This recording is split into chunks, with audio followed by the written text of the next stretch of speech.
بارك الله فيه. أيها الإخوة، لقد قام علماء الأمة بمسؤولية الدعوة في كل زمان ومكان، ولا يزالون يقومون بها، ولكن الوضع الحالي يتطلب المزيد من الجهد المتواصل والعمل الدائم، ويقتضي المسلمين بجماعتهم أن يدلوا على الخير ويحاربوا السوء ويأمر بالمعروف وينهوا عن المنكر، لينشئوا تنشئة مؤمنة ثم تتسع الدائرة وتصل إلى الأقربين والجيران، ليكونوا في الحق كالبنيان المرصوص.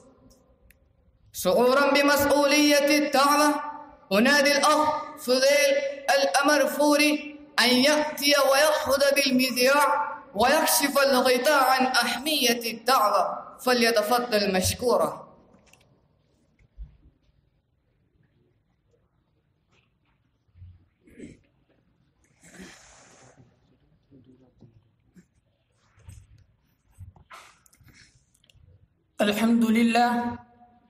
الحمد لله التوحد بالعظمة والجلال المتعالي من الأشباه والأمثال، من علينا بنعمة الإيمان، وأشهد أن سيدنا وحبيبنا محمدًا عبده ورسوله صلى الله عليه وعلى آله وأصحابه أجمعين، ومن تبعهم بإحسان إلى يوم الدين. أما بعد، حضرات رئيس الحفل المبجل وحضرات الحكم وأساتذة الأفاضل وزملاء الأعزة، أريد بهذه المناسبة السارة أن ألقي أمامكم خطبة وجيزة حول الموضوع الهام: لا بد من أولي بقية ينهون عن الفساد في الأرض في كل زمان. فأعوذ بالله من الشيطان الرجيم: فلولا كان من القرون من قبلكم أولو بقية ينهون عن الفساد في الأرض إلا قليلا ممن أنجينا منهم. أحبائي، هذه آية من آيات سورة هود، كلما تلوتها اقشعر جلدي وثارت في المشاعر.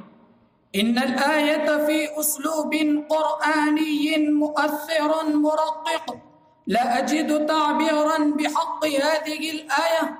يقول الله سبحانه عز وجل: فلولا كان من القرون من قبلكم أولو بقية ينهون عن الفساد في الأرض إلا قليلا ممن أنجينا منهم. إن كلمة أولو بقية كلمة لا يفي بها تعبير ولا شرح ولا تفسير. لماذا لم يكن حين انتشر الفساد في قطعة من الأرض وفي العالم كما كان الشأن في القرن السادس المسيحي في الجاهلية العالمية التي طبقت الآفاق أولو بقية ينهون عن الفساد؟ وهذا أسلوب القرآن يحيل على الماضي، ولكنه يثير في المعاصرين لنزوله المباشرين للتلاوة الشعور بالمسؤولية في الحاضر، فإن القرآن هو الكتاب الخالد لا تبلى جدته، هو الكتاب الذي يعاصر الأحداث ويعاصر الأمم والأجيال، ولا يساير الزمن فحسب، بل يسبق الزمان ويقود البشرية، فنرجع بنا إلى الماضي لنرجع إلى الحاضر والمستقبل. فكأنه يقول: لماذا لا يكون في الجيل المعاصر لنزول القرآن والأجيال المخاطبة بالقرآن في كل زمان ومكان أولو بقية؟ وأولو بقية كلمة لو ألف كتاب ضخم في شرح هذه الكلمة. لماذا يوصفون بأولي بقية؟ وما هو الفرق بينكم وبين سائر الناس؟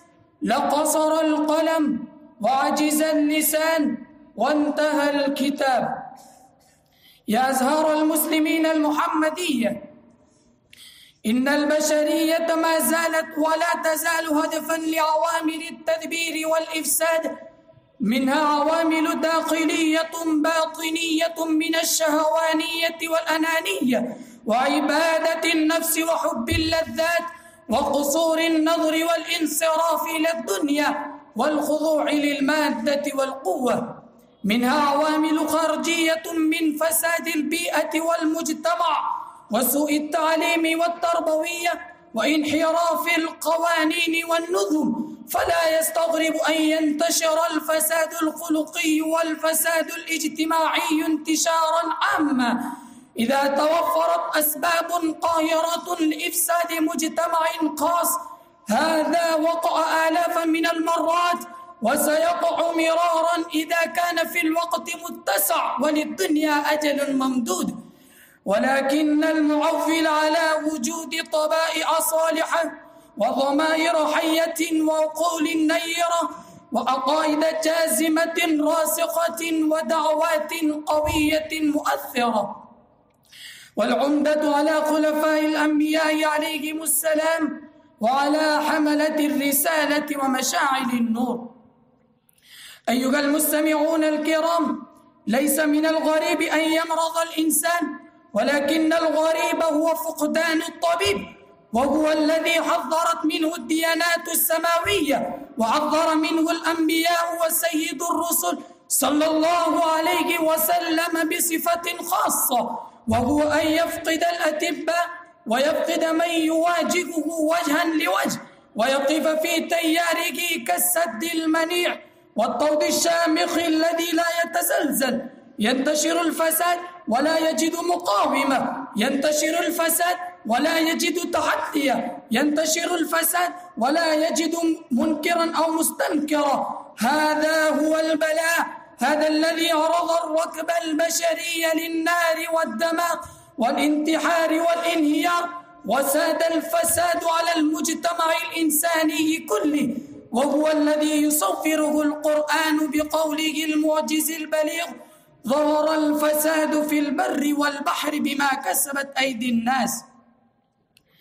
فالشيء المثير للتأمل والقلق هو عدم وجود الأطباء الناصحين المتألمين المستنكرين لهذه الأوضاع الفاسدة، الذين لا يطيب لهم طعام ولا شراب ولا نوم في هذا الوضع. فالشيء الأساسي الرئيسي هو وجود أولي بقية، إنهم بقية من غيرة إنسانية ومن حياة الضمير ومن الوعي الصحيح الديني، بقية من التألم والاهتمام بمصير الإنسانية والمجتمع الذي يعيشون فيه. وهؤلاء أولو بقية ما زالوا في كل فترة حالكة يبرز وجههم في فساد المجتمع، ويقومون يتحدون الفساد ويصرخون به ويخاطرون بمستقبلهم وبإمكانياتهم وبآلهم في سبيل الدعوة والإصلاح، ويجازفون بحياتهم ويتحدون الباطل ويقفون في وجه الفساد ويقولون: لا نرضى بهذا الوضع أبدا، قد كان هؤلاء أولي بقية. يا شباب الأمة المحمدية، وفي القرن السادس المسيحي كان الفساد أوسع وأعظم من أن يقف في وجهه أفراد من الناس.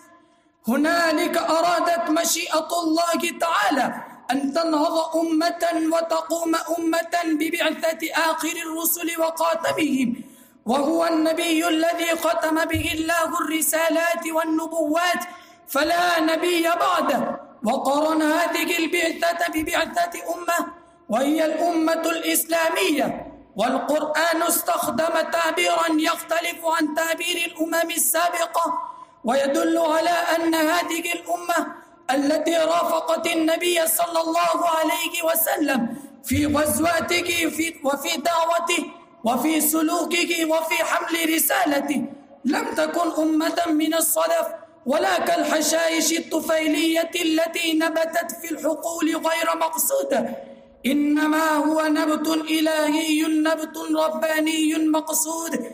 فقال: كنتم خير أمة أخرجت للناس تأمرون بالمعروف وتنهون عن المنكر وتؤمنون بالله.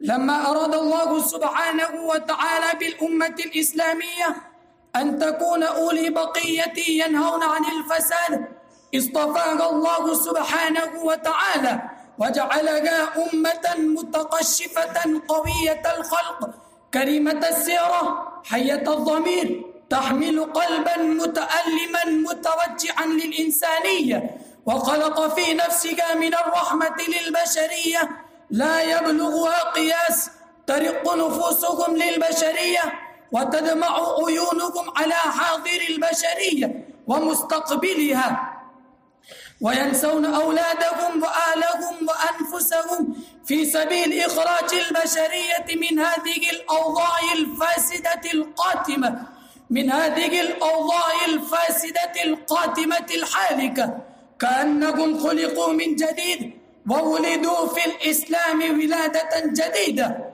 لا يشبهون حياتهم الجاهلية في شيء، كأنهم نبتوا في الأرض أو نزلوا من السماء، إنسان غير إنسان وبشر غير بشر. يصف الصحابي الجليل سيدنا عبد الله بن مسعود رضي الله عنه الصحابة رضوان الله عليهم أجمعين فيقول: أبر الناس قلوبا وأعمقهم علما وأقلهم تكلفا، اختارهم الله سبحانه وتعالى لصحبة نبيه وإعزاز دينه.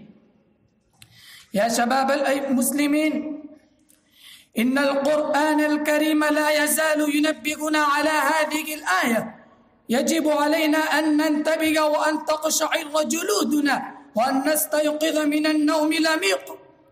إن صوت الزمير النوع الإنساني المعاصر يصرخ بأعلى صوته شاكيا معاتبا بلسان الحال، لولا كان في هذه الأمة الإسلامية التي انتشرت في أرجاء الأرض، التي ملأت الآفاق، التي ملكت الحكومات، التي ملكت رؤوس الأموال، التي ملكت خيرات الأرض، التي ملكت الطاقة البشرية، التي ملكت وريد جسم الصناعة والحضارة، أولو بقية ينهون عن الفساد.